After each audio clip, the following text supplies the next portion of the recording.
The Creepy Story.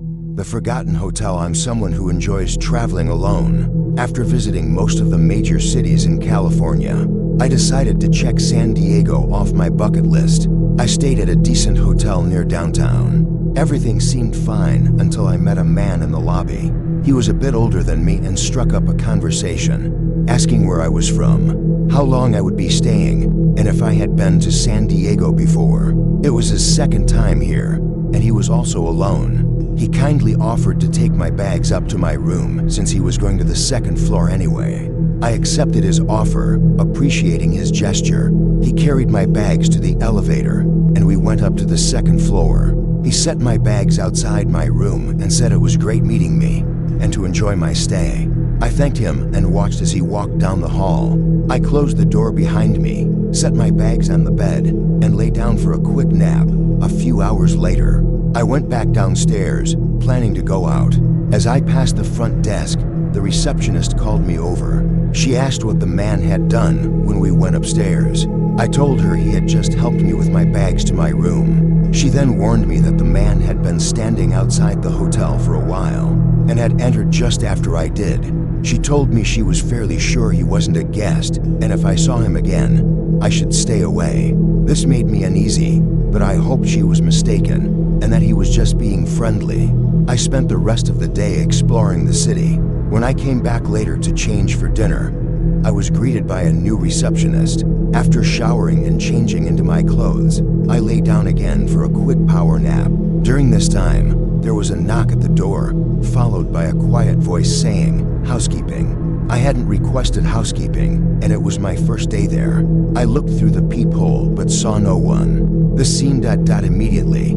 I thought of the man I had met earlier. Could it be him? I ignored the knocks and called the front desk to confirm if housekeeping was sent to my room. They said no.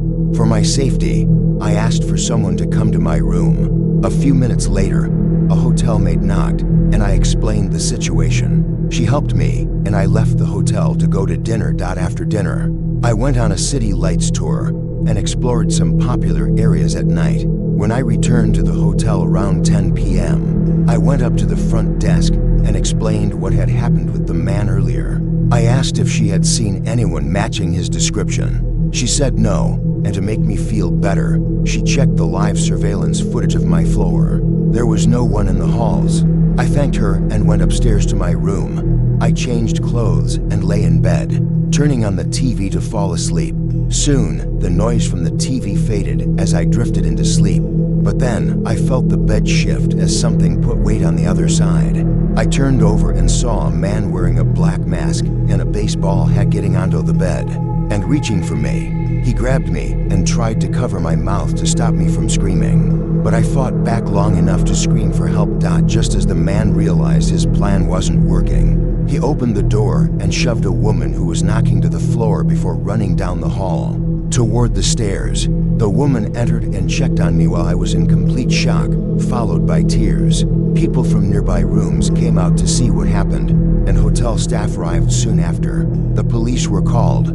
The hotel footage revealed that the man had somehow acquired a master key to access my room. His mask and hat hid his identity, but I strongly believed it was the same man who helped me with my bags earlier. I realized he had planned to come back to my room after finding out which one I was staying in. It was terrifying to think that he might have done this before to someone else. The hotel refunded my entire stay and gave me a different room, but looking back, I probably should have pressed charges against them. The police were given the footage, but I was never contacted to help identify the man. This means that, unfortunately, he was never caught or properly identified. This experience has haunted me for years, and I no longer feel comfortable traveling alone. The terrifying flight, the stranger in the sky. It was Christmas break, and I was a freshman in college, miles away from my family in Bulgaria. My plan was to surprise them and fly home for the holidays. I had a layover at JFK Airport and was about to board a flight to Istanbul, where I'd then catch another flight to Bulgaria. The airport was packed, making my journey more difficult than expected. After hours of waiting, the plane to Istanbul was finally ready to depart, and I settled into my seat next to two men. I'm a small woman, about 5'1", so being sandwiched between two much larger men wasn't exactly comforting. The man on my right was quiet, calm, and polite, but the one on the left, he unnerved me. He kept mumbling to himself, picking at his skin, and occasionally nudging my arm. I tried to ignore it and focus on my flight, telling myself that he might just be socially awkward. But then, he started staring at me, blatantly and unnervingly. I tried to brush it off, thinking maybe he just didn't realize how uncomfortable it was, but it only got worse.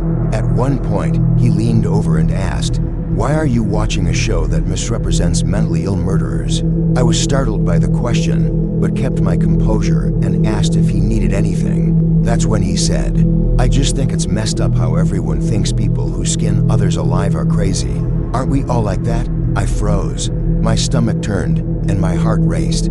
I tried to laugh it off, but I was terrified. What kind of person says something like that? The rest of the flight was a blur. I couldn't focus on anything, constantly looking over at the man, wondering what he was capable of. When we finally landed in Istanbul, I quickly gathered my things and exited the plane as quickly as possible. I thought it was finally over, just a weird, unsettling experience. But the horror didn't end there. Several weeks later, back in New York, I was going through my tote bag when I found a disgusting note. It had clearly been slipped into my bag while I was sleeping during the flight. The note read, "I wish I could see what you look like under your skin, chilled to the bone."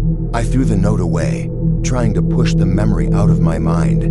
But then, in February, my younger sister sent me a news article. It was about the man I had sat next to on the plane. He had been arrested in Istanbul for multiple accounts of rape, attempted rape, kidnapping, and even murder. Reading that article made me sick to my stomach. The horrifying thought that I had sat next to this monster, someone who clearly had a sinister agenda, was almost too much to bear. It's hard to shake the feeling that he could have done something to me, and I'm still haunted by the thought of what could have happened if I hadn't made it off that plane. That experience has stayed with me ever since, and it's a memory I try not to revisit. But it's there, always lurking, a chilling reminder of the stranger in the sky. The jungle chase, the men who followed in the winter of 2018. My girlfriend Claire and I decided to escape the freezing cold weather and take a week off to relax at a beach resort in Mexico. The resort was beautiful, crystal clear waters, perfect weather, and an all-inclusive package that made it feel like paradise. For the first few days, we soaked in the sun, enjoying the luxury of endless drinks and relaxing by the beach. One day, after getting some recommendations from the resort staff, we rented a car and decided to explore the nearby areas. The driver warned us not to stray too far from the coast due to unsafe areas, but we figured we'd be fine and set off anyway. We drove through a scenic road lined with resorts and the endless jungle on both sides. After passing the city of Tulum, we found a dirt road leading into the jungle and thought we'd venture down it to see where it went. As we ventured deeper into the jungle, the surroundings grew quieter and more isolated. The dirt road stretched ahead, and we felt like we were in the middle of nowhere. After a while, Claire began to feel uneasy, but we decided to continue exploring for a bit longer. That was when the first man appeared. He stepped out from the jungle, speaking Spanish, but I couldn't understand him. He tried speaking in broken English, offering to lead us to the cenote, and we reluctantly followed him. But something felt off. He wasn't leading us in the direction we were supposed to go. Claire tapped me on the shoulder and pointed to the man's back pocket. There, tucked in his pocket, was the unmistakable handle of a large knife. That's when the adrenaline hit. Claire whispered, "We need to run," and I didn't hesitate. We sprinted back down the path, but the man quickly realized what we were doing and started chasing us. As we ran, we made it back to the car, but just as we reached it, 3 more men appeared from the path we had just come from. They surrounded the car, trying to yank the doors open, banging on the windows with the intent to break them. Panic surged through me, and I slammed the car into reverse. My heart was racing as we sped off, leaving the men behind. I couldn't even think, just drive. Claire was crying, and honestly, I wanted to break down too. The terror of almost being trapped in the jungle, surrounded by men with knives, was enough to send chills down my spine. After that close call, we returned the car to the rental shop thankful we made it out in one piece. We didn't want to take any more chances, so we stayed at the resort for the rest of our stay. When we warned the staff about what happened, they advised us not to venture out into the jungle again. As we left Mexico, we couldn't shake the feeling that those men were still out there, waiting for their next victim. The experience haunted us both, and neither of us ever wanted to go back. It's hard to forget the feeling of being hunted, the terrifying sound of footsteps echoing behind us in the jungle, and the image of those men trying to break into the car. The memory still lingers. Mexico may be beautiful, but that jungle chase is something we'll never forget. The cry in the dark. It was a weekend retreat in a secluded cabin deep in the mountains of North Carolina. My friends and I, Crystal, Rich, Jamie, Adam, and myself, arrived excited for a weekend of fun. Free from the noise of the city, we'd rented the cabin for the Memorial Day weekend. The place was cheap, hidden away in the woods, but it had a beautiful deck with a hot tub that overlooked a peaceful lake. The perfect spot to let loose, blast music, and enjoy some drinks. We spent the day drinking, playing games, and making noise with no care in the world. The cabin was far from anything, no neighbors in sight, just acres of trees and the still lake in front of us. As night fell, we lit the fire pit and gathered around, sharing laughs and stories. But then we heard something, an eerie voice coming from the edge of the woods. At first, we thought it was just someone trying to be funny, but the voice was strange. A woman's voice shouting at us to keep it down. We turned down the music, and one of the girls asked her if she lived nearby. The woman didn't answer directly, but yelled something about how people like us always come here, making noise and leaving trash. She wasn't just an annoyed neighbor. There was something about her that felt off. Her expression was twisted in anger, and as soon as she finished yelling, she just walked away, disappearing into the trees without another word. We laughed it off, thinking she was just another eccentric local. But that was when things started to feel wrong. Later that night, as we were sitting by the fire, we heard something else, a voice calling for help. It was faint, distant, almost like it was coming from the middle of the lake. We stood up, looking at each other in confusion. Who could be out there? We took the kayak, Adam and I paddling out to investigate. The voice seemed to move away the further we got, no matter how hard we tried to call out, until there was only silence. Then, from the direction of the house, we heard horrible, gut-wrenching screams, the unmistakable sound of someone in desperate danger. They were female screams, filled with terror, coming from our friends. Panic set in. We turned the kayak around and paddled back as fast as we could. But when we reached the shore, there was no sign of anyone. The house was empty.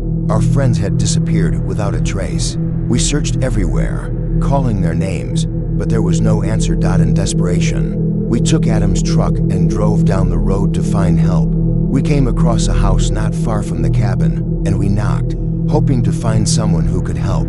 But when we looked through the window, we saw her, the same woman who had yelled at us earlier, standing in the window, staring directly at us. Her expression was cold and angry, as if she was waiting for something or someone. We left immediately, heart racing, and that's when my phone vibrated. It was Rich, calling me in a panic. He told me that there were two men with axes approaching them from the woods. The girls had screamed, and they ran. Rich and the others were hiding, waiting for help. The call cut off abruptly, and we couldn't reach him again. We waited on the side of the road, terrified. Finally, the police arrived.